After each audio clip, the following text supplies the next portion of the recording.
شروع اللہ کے نام سے جو بڑا مہربان نہایت رحم والا ہے۔ ہا میم، اس کتاب روشن کی قسم کہ ہم نے اس کو مبارک رات میں نازل فرمایا، ہم تو رستہ دکھانے والے ہیں۔ اسی رات میں تمام حکمت کے کام فیصل کیے جاتے ہیں، یعنی ہمارے ہاں سے حکم ہو کر بے شک ہم ہی پیغمبر کو بھیجتے ہیں۔ آسمانوں اور زمین اور جو کچھ ان دونوں میں ہے سب کا مالک، بشرطے کہ تم لوگ یقین کرنے والے ہو۔ اس کے سوا کوئی معبود نہیں، وہی جلاتا ہے اور وہی مارتا ہے، وہی تمہارا اور تمہارے پہلے باپ دادا کا پروردگار ہے، لیکن یہ لوگ شک میں کھیل رہے ہیں۔ تو اس دن کا انتظار کرو کہ آسمان سے صریح دھواں نکلے گا جو لوگوں پر چھا جائے گا، یہ درد دینے والا عذاب ہے۔ اے پروردگار، ہم سے اس عذاب کو دور کر ہم ایمان لاتے ہیں۔ اس وقت ان کو نصیحت کہاں مفید ہوگی جبکہ ان کے پاس پیغمبر آ چکے جو کھول کھول کر بیان کر دیتے تھے۔ پھر انہوں نے ان سے منہ پھیر لیا اور کہنے لگے یہ تو پڑھایا ہوا اور دیوانہ ہے۔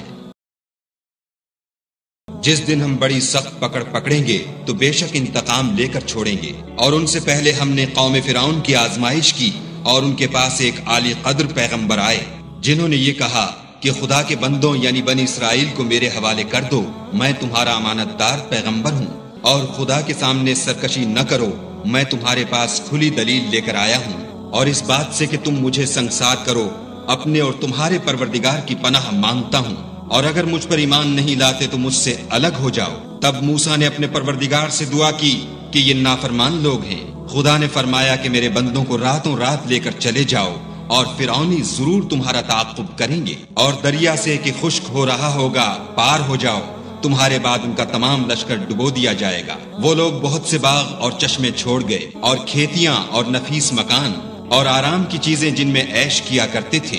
اسی طرح ہوا اور ہم نے دوسرے لوگوں کو ان کا مالک بنا دیا۔ پھر ان پر نہ تو آسمان اور زمین کو رونا آیا اور نہ ان کو مہلت ہی دی گئی، اور ہم نے بنی اسرائیل کو ذلت کے عذاب سے نجات دی، یعنی فرعون سے، بے شک وہ سرکش اور حد سے نکلا ہوا تھا۔ اور ہم نے بنی اسرائیل کو اہل عالم سے دانستہ منتخب کیا تھا، اور ان کو ایسی نشانیاں دی تھیں جن میں صریح آزمائش تھی۔ یہ لوگ یہ کہتے ہیں کہ ہمیں صرف پہلی دفعہ یعنی ایک بار مرنا ہے اور پھر اٹھنا نہیں، بس اگر تم سچے ہو تو ہمارے باپ دادا کو زندہ کر لاؤ، بھلا یہ اچھے ہیں یا تبا کی قوم؟ اور وہ لوگ جو تم سے پہلے ہو چکے ہیں ہم نے ان سب کو ہلاک کر دیا، بے شک وہ گناہ گار تھے۔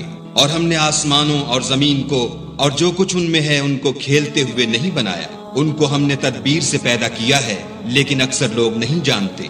کچھ شک نہیں کہ فیصلے کا دن ان سب کے اٹھنے کا وقت ہے، جس دن کوئی دوست کسی دوست کے کچھ کام نہ آئے گا اور نہ ان کو مدد ملے گی، مگر جس پر خدا مہربانی کرے وہ تو غالب اور مہربان ہے۔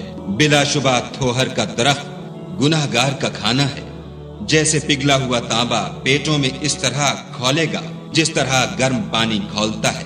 حکم دیا جائے گا کہ اس کو پکڑ لو اور کھینچتے ہوئے دوزخ کے بیچوں بیچ لے جاؤ، پھر اس کے سر پر کھولتا ہوا پانی انڈیل دو کہ عذاب پر عذاب ہو، اب مزہ چکھ، تو بڑی عزت والا اور سردار ہے۔ یہ وہی دوزخ ہے جس میں تم لوگ شک کیا کرتے تھے۔ بے شک پرہیزگار لوگ امن کے مقام میں ہوں گے، یعنی باغوں اور چشموں میں، حریر کا باریک اور دبیز لباس پہن کر ایک دوسرے کے سامنے بیٹھے ہوں گے۔ وہاں اس طرح کا حال ہوگا، اور ہم بڑی بڑی آنکھوں والی سفید رنگ کی عورتوں سے ان کے جوڑے لگائیں گے۔ وہاں خاطر جمع سے ہر قسم کے میوے منگائیں گے اور کھائیں گے، اور پہلی دفعہ کے مرنے کے سوا کہ مر چکے تھے موت کا مزہ نہیں چکھیں گے، اور خدا ان کو دوزخ کے عذاب سے بچا لے گا۔ یہ تمہارے پروردگار کا فضل ہے، یہی تو بڑی کامیابی ہے۔ ہم نے اس قرآن کو تمہاری زبان میں آسان کر دیا ہے تاکہ یہ لوگ نصیحت پکڑیں، بس تم بھی انتظار کرو، یہ بھی انتظار کر رہے ہیں۔